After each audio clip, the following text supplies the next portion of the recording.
I never thought I'd be nervous to walk into a house I'd been invited into. But something about the silence, about the pristine white doors of the Bennett estate, made me pause. Everything looked perfect. Too perfect.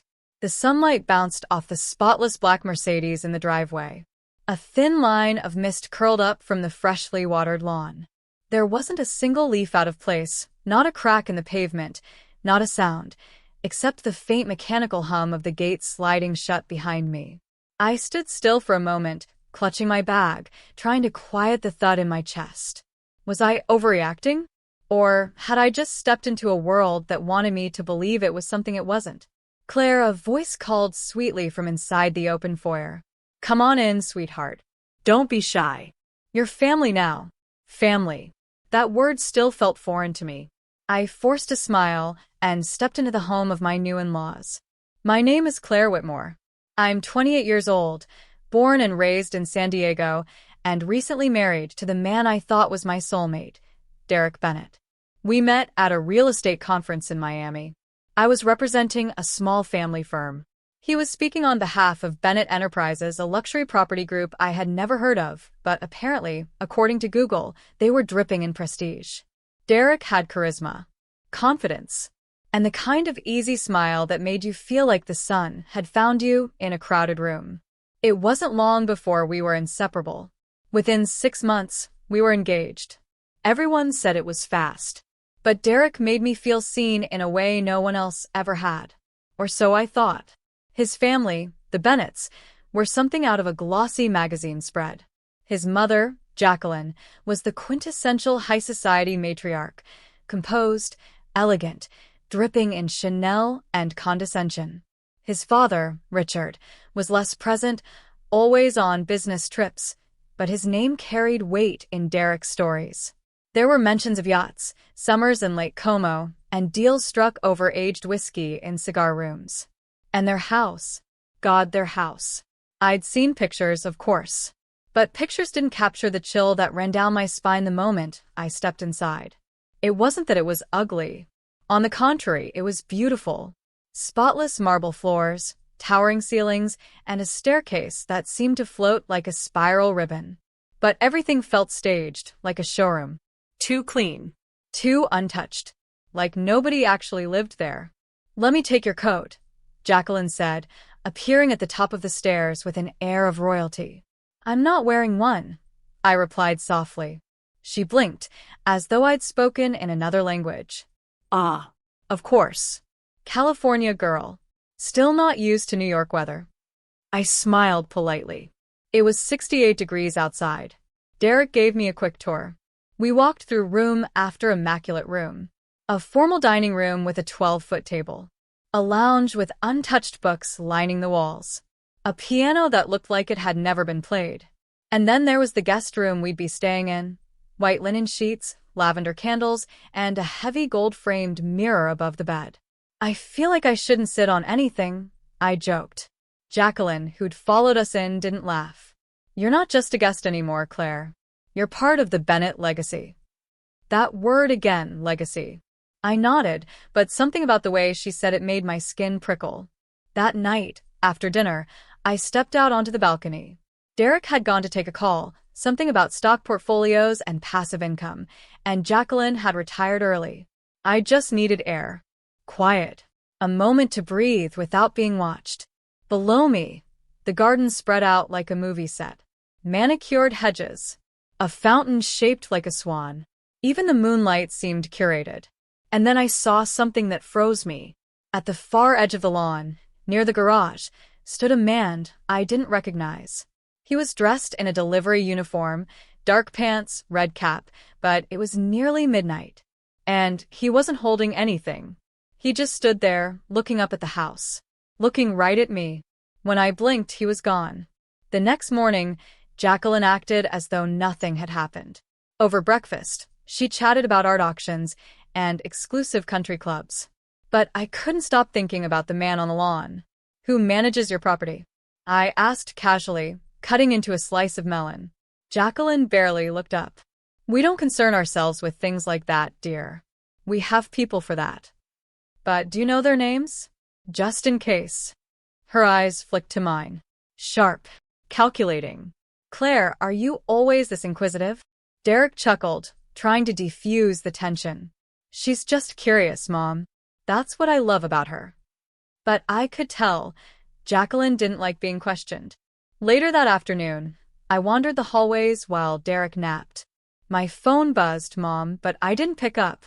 I didn't want to explain how uncomfortable I felt, how nothing in this house made sense, how I kept seeing things that felt off, like the closet filled with designer bags, tags still on, or the wine cellar that held cheap grocery store brands behind glass labeled Private Reserve, or the stack of mail I glimpsed in the study, all addressed to other names. I froze when I spotted a letter from the bank. Final notice.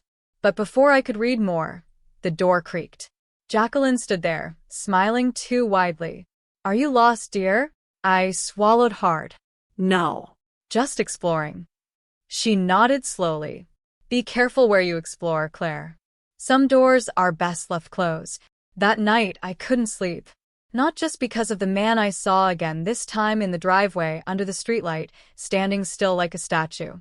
Not just because the chandelier outside our room flickered on and off like a heartbeat, but because I started to realize something I hadn't wanted to admit. This family, this house, this legacy, it wasn't what it seemed. And maybe, just maybe, it was all one very elaborate, very expensive lie. I should have trusted my instincts. But when you're surrounded by people who smile through their lies, you start to doubt your own thoughts. That morning, I woke up with an ache behind my eyes and a heaviness in my chest. Derek was still asleep beside me, his breathing calm. But my mind was anything but. The man I saw last night, twice now, wasn't just a coincidence. I knew that kind of stillness, that kind of deliberate presence. He wasn't lost. He was watching. But who was he? And more importantly, why? Downstairs, Jacqueline was already in the sunroom, sipping tea like she hadn't been seconds from catching me reading their mail the day before. Sleep well? She asked, not looking up from her iPad. Yes, I lied. I think I saw someone outside last night. Again. She paused, ever so briefly. Oh, probably just one of the neighbors. We have security. Then why aren't there any cameras? I asked. Jacqueline smiled. Some people like to live off-grid. I didn't say it out loud, but I thought. Off-grid? In a house with imported Italian marble and $10,000 chandeliers? None of it was adding up. Derek had a meeting in the city that day, so I had the house to myself. I told him I might go shopping, maybe visit Central Park. Instead, I stayed. Quietly. Watching. I wandered into the garage, expecting to find luxury cars. But only Jacqueline's Mercedes was there. The other two spots were empty. Dusty. In the far corner, I saw boxes stacked high, most labeled in faded Sharpie. Bennett Interiors staging props. Show home, do not open. Mannequin fixtures fragile. My stomach dropped. I opened one. Inside was a velvet curtain and several fake diamond-encrusted candle holders. Another box had empty perfume bottles. Designer brands, but none full. Just props. I backed away slowly. This place wasn't a home. It was a set. As I moved to leave the garage, I heard a voice. Faint. Male. She's getting close. I froze. It was coming from behind the wall. No, through the wall. Thin as it was, the insulation hadn't muffled everything. She saw the notice yesterday, the voice said. Then Jacqueline's sharper tone. Let her think she's clever. The more curious she is, the more we know what she's looking for. Silence. Then, and if she finds it, there was a pause. We do what we've always done. I didn't wait to hear more. I slipped back into the house, heart pounding. Whatever it was, I had to find it first. I needed help. Or, at least perspective. So I texted my best friend back home, Melissa. Claire, ever get the feeling someone's pretending to be someone else? Melissa, you mean like catfish stuff? Claire, no. Like an entire family pretending to be rich when they're not. Melissa, wait. What? Isn't Derek's family loaded? Claire, that's what I thought. I didn't go into detail. I didn't want to scare her or myself. But just typing those words made the reality start to harden. It wasn't in my head. I wasn't being dramatic. I was walking through a beautiful illusion. That night, Derek returned late and distracted. "How was your meeting?" I asked gently. Fine. "Just stuff with Dad's team. Nothing major." "Where's your dad, anyway?" I asked. He hesitated. "Geneva. Or Berlin. One of those." I raised an eyebrow. "You don't know?" Derek sighed, rubbing his temples. "Claire, what's with the interrogation lately?" I lowered my voice. "I feel like something's off, Derek." "The house." Your mom. "I saw someone in the driveway again last night. He was just standing there." He froze. "You didn't tell me that." "I did. Twice." He looked away. "It's probably just one of the contractors. We've had some issues with the gardeners." "There's no gardener, Derek. The lawn hasn't changed since we got here." The silence between us deepened. "Why are there no family pictures in this house?" I blurted out. "Why is every frame filled with landscapes or generic art? Why does your mom act like she's hosting a reality show every time I walk into a room?" He opened his mouth to respond, then shut it. That was the moment I knew he was hiding something too. Later that evening, I followed a strange sound down the hallway. A faint beeping. It led me to a closet near the study. When I opened it, I expected cleaning supplies. Instead, I found a modem, several routers, and 3 disconnected surveillance cameras piled in the corner. All dusty. None plugged in. So much for "we have security." And then I noticed a thin folder wedged behind the modem box. I pulled it out slowly. Inside were documents. Copies of pay stubs, invoices, property records. But none of them matched. Some were for the Bennetts. Some for other names entirely, Patrick's, Miller's, even a Chong Holdings. The addresses varied. The job titles were inconsistent. And none of the documents looked newer than 6 months ago. Then I found a photo. It was of Derek, standing next to a woman I didn't recognize, holding a sold sign in front of a much smaller house. A starter home. Not the mansion I was standing in. Scrawled on the back. "Final staging, last one this year. Hope the scheme holds." My vision blurred. Staging? Scheme? What the hell were they running? I needed air. I rushed out to the front steps and dialed Melissa. "Claire?" She answered immediately. "What's going on?" "Everything's fake," I whispered. "His family isn't rich. This house isn't even theirs." Melissa, I think they're pretending to be wealthy." She was quiet for a beat. "Are you safe?" "I don't know." I could hear her fingers flying over her keyboard. "I'm going to dig." "You said the company's called Bennett Enterprises?" "Give me anything you can." Address. Website. Names. I rattled off what I could remember, then ended the call as lights flicked on behind me.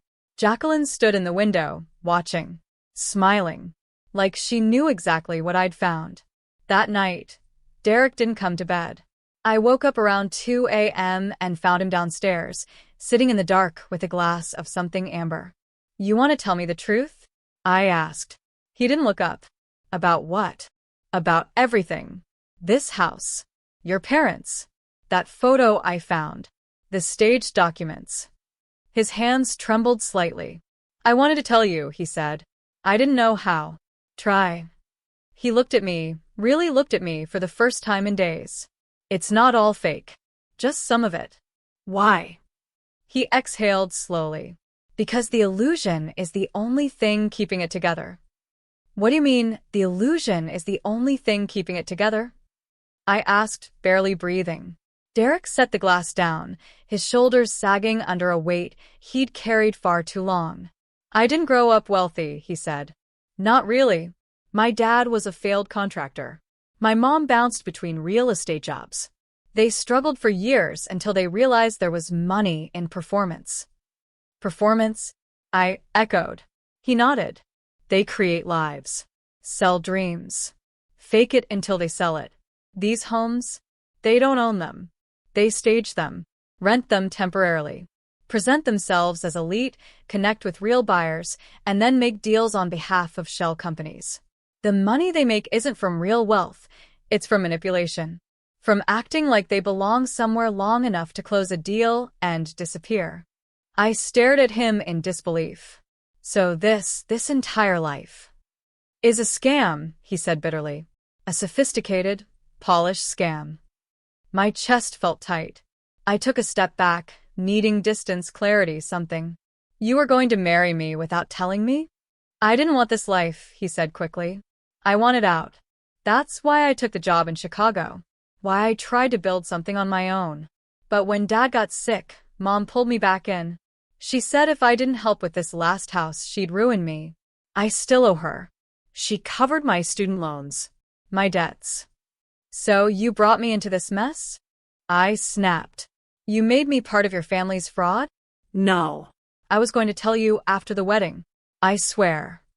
A bitter laugh escaped my lips. After the wedding? After I changed my name?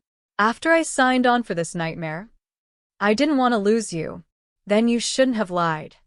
I stormed out of the room, my mind spiraling. Suddenly, every memory rewrote itself in new light. Jacqueline's obsession with appearances. The way Harold was always traveling, but never showed up. The missing security cameras. The boxes in the garage. The whispering through the walls. All of it staged, manufactured, deliberate. I wasn't just a guest in this home. I was a pawn. Melissa called again.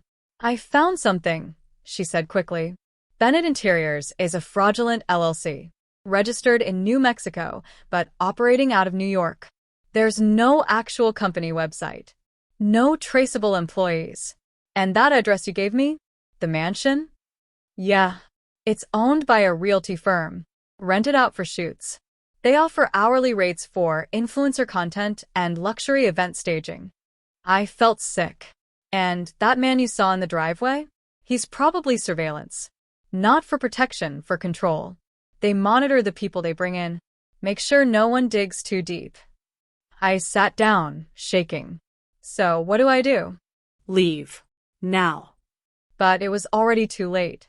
When I turned around, Jacqueline was standing in the doorway. Calm. Composed. Like she had been listening the entire time. You've seen too much, Claire, she said, voice silk smooth. Stay away from me, I said, rising quickly. But she stepped forward. You're making this harder than it needs to be. Derek told you the truth. That should be enough. You trick people, I hissed. You lie to them. To me. And what would you have done, Claire? Stayed in your little apartment? Waited tables the rest of your life? We gave you a taste of something better. You gave me a lie. She sighed, as though I was the one being unreasonable. You have two choices, she said. You can stay quiet, marry Derek, and enjoy the benefits of our arrangement. Or you can leave and make yourself an enemy. An enemy? I repeated. Her eyes gleamed. You don't want to know what happens to our enemies. That night, I packed a bag quietly while Derek was in the shower. My hands were trembling. Every sound felt amplified. Every footstep, every creak in the floorboards, it all felt like a trap closing in. I left a note on the bed. I loved you, but I won't live in a lie. Then I slipped into the night, praying I could disappear before they realized I was gone. I stayed in a motel outside the city. No traceable credit card. No phone activity. Melissa sent me money through a cash app. I spent the next 3 days researching. Digging. Finding names. Cross-referencing faces. The web ran deep. Apparently, Jacqueline had gone by at least 4 other names in the past 15 years. Each tied to real estate firms that went bankrupt or vanished suddenly after million-dollar deals. Harold's aliases included everything from fake architects to offshore investors. It wasn't just a family scam. It was an empire of illusion. And I had been part of their next conquest. Worse, I had proof. I still had the documents I found in the closet. Photos. Emails Derek had accidentally left open. Voice memos. Enough to build a case. But going public meant exposing myself. Tarnishing my name. Putting myself in danger. I stared at my reflection in the motel mirror. Hollow eyes. Chapped lips. A face that looked 10 years older than it had last week. Who are you now? I whispered. The answer came quietly. Someone who knows the truth. On the fourth night, I woke up to a noise at the window. My blood ran cold. There was a man standing just outside. Not Derek. Not anyone I knew. He held up a phone with a single message on the screen. Come back before this gets ugly. I ran. Out the back. Into the street. I flagged down a passing car, sobbing, screaming. The driver, a young woman, let me in and sped off without asking questions. That night, I realized Jacqueline hadn't been bluffing. They had eyes everywhere. I met with Melissa at a library the next morning. I think it's time, I said. We expose them. Are you sure? This could ruin them, but it could also ruin you. I'm already ruined. But maybe I can stop them before they do this to someone else. We crafted a dossier. Anonymous tips. Secure emails. We sent the evidence to investigative journalists, real estate fraud investigators, and law enforcement. I didn't sign my name, but I made sure they knew the Bennetts were a lie. That night, I got a message from an unknown number. Just one line. You shouldn't have done that. My hands shook. But for the first time, I didn't feel fear. I felt power. Because secrets, no matter how carefully hidden, always come to light. And I had just cracked the spotlight wide open. The article went live within 72 hours. Headline: Luxury real estate empire exposed as elaborate scam. Bennett's under investigation. It spread like wildfire. The photos, the shell companies, the staged properties. A web of deceit laid bare in high definition. I didn't sleep that night. Every knock on the wall, every creak in the floor above the motel made me jump. But somehow, despite the fear, I knew I had done the right thing. Until I got a message from Derek. We need to talk. In person. My fingers hovered over the screen. I hadn't seen him since the night I fled. What could he possibly say now? Still, part of me needed closure. We met at a public park. Broad daylight. People around. I wore sunglasses and a hoodie, heart racing so hard it hurt.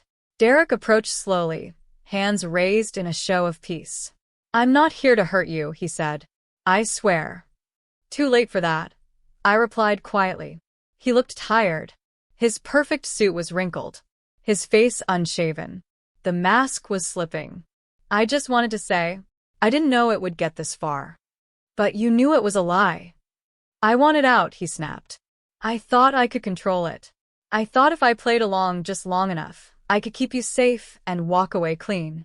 Why didn't you walk away before dragging me in? Because you were the first real thing I had. His voice cracked. And they knew it. They used it. You let them, I said bitterly.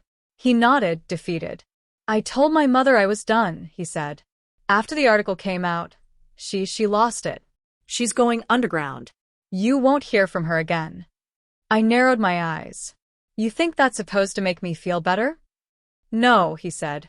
I'm just telling you, so you're not looking over your shoulder forever. But I will be, I whispered. Because of you. Silence. Then he said something I didn't expect. I'm turning myself in. My heart stopped. What? I went to the FBI this morning. Told them everything. Gave them names, accounts, contacts. I stared, unsure if I could believe him. I'm going to jail, he said. But at least I'll finally be free. Later that day, I received a package. No name. No return address. Inside was a small black box. And inside that, a flash drive. I plugged it into a burner laptop. Dozens of files. Contracts. Fake IDs. Photos. Videos. Audio recordings. Everything. Proof of years of deceit. Not just the Bennetts, but their clients too. Celebrities, politicians, foreign investors, all tied to illegal real estate laundering and identity fraud. They hadn't just sold fake dreams. They had built an empire of shadows. And I was now holding its skeleton key. The phone rang. Melissa. I just got a warning from one of my sources, she said breathlessly. They're not done. There's still someone out there, someone higher than Jacqueline. And they're cleaning house. My blood turned to ice. You need to disappear, Claire. Like now. I grabbed my bag and ran. Again. I moved through 3 states in 4 days. Cash-only motels. Burner phones. Different hair colors. I didn't feel human anymore. I felt hunted. Haunted. On the 5th night, I stayed in a quiet coastal town in Oregon. The sea was dark. The air smelled like salt and secrets. And that night, someone knocked on my door. A soft, deliberate knock. I didn't answer. I peeked through the peephole. No one. But under the door was a note. Even shadows have eyes. Stay silent. I didn't sleep. The next morning, I mailed the flash drive to a trusted journalist Melissa knew. Someone outside the country. Then I smashed the laptop and flushed the note. No digital trail. I would not be silenced. A month passed. Then 2. Slowly, the news faded. The FBI arrested several members of the Bennett network. Jacqueline disappeared. Interpol issued a red notice. Harold was confirmed dead. Apparently, he had faked his illness for years, living under different identities to manage their money offshore. Derek was in custody. He sent me one letter. It read, "I'll never ask for forgiveness. But I wanted you to know I meant it. Every time I said I loved you." I burned the letter. But the tears came anyway. Then came the final confrontation. 6 months later, in a grocery store in a town where no one knew me, I saw her. Jacqueline. Hair dyed. New face. New name. But those eyes. I froze. She was shopping like anyone else. Smiling at the cashier. Wearing a fake wedding ring. Living another lie. Our eyes locked across the aisle. For one terrifying second, I thought she might come toward me. But instead, she smiled. A cold, knowing smile. And walked away. I ran out of the store, breath caught in my throat. She was alive. Free. And still dangerous. But in that moment, I knew something else too. She was afraid of me now. Because I had exposed her world. Burned it down. And survived. Back at my tiny apartment, my real life, I sat with Melissa over coffee.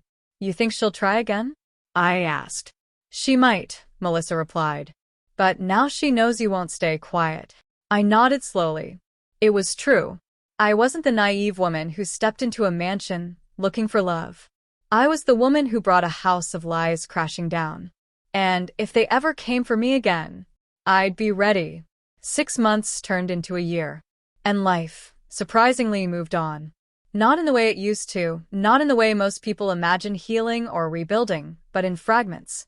In small rituals. Waking up without anxiety gripping my chest. Going to the grocery store without scanning every aisle. Making tea in silence and not flinching at every creak in the floor. I had changed names again. Left Oregon. Started over in Colorado. I now worked at a bookstore under an alias. Paid in cash. Lived quietly. Sometimes people would ask, "You look familiar." And I'd smile and say, "I get that a lot." Because that girl, Claire Bennett, was gone. She had to be. Melissa stayed in contact. Always encrypted. Always cautious. She had written a book. A bestseller. False Fronts, the real estate empire that fooled the country. She didn't use my real name, but the world knew there was a whistleblower. A brave woman, as she called her in every interview. People speculated about my identity. Reddit threads. YouTube theories.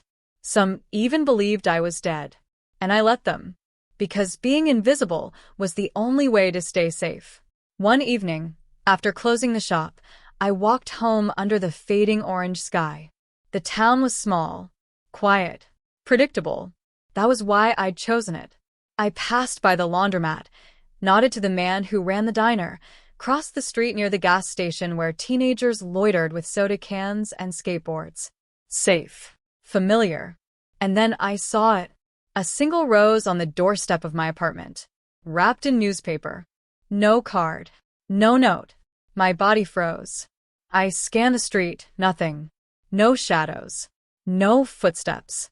I picked up the rose. My fingers trembled. The newspaper wrapped around the stem was foreign French. A local Paris edition. But what caught my eye wasn't the print. It was the handwriting scrawled across the margin. "We remember." I dropped the flower. My breath caught in my throat.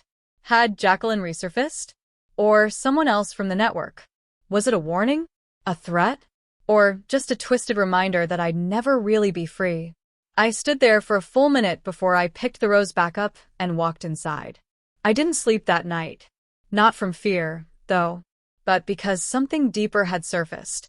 A knowing. A realization that the ghosts of that past would always linger. Weeks passed. No more notes. No more flowers. But the message stayed with me like a ticking clock. I often think about the first day I entered their mansion. The way Jacqueline smiled at me like I was some golden ticket. The way Derek kissed my hand and whispered promises he never intended to keep. The polished floors. The chandeliers. The masks. It all feels like a dream now. No. A nightmare I survived. I still keep a box under my bed. It holds a burner phone. A flash drive copy. Cash. A passport with another new name. My emergency escape kit. Because the truth is, in stories like mine, there's never a real end. There's only the next version of the lie. The next mask. Sometimes, I wonder what Jacqueline's doing now. Is she in Europe? South America? Starting a new empire?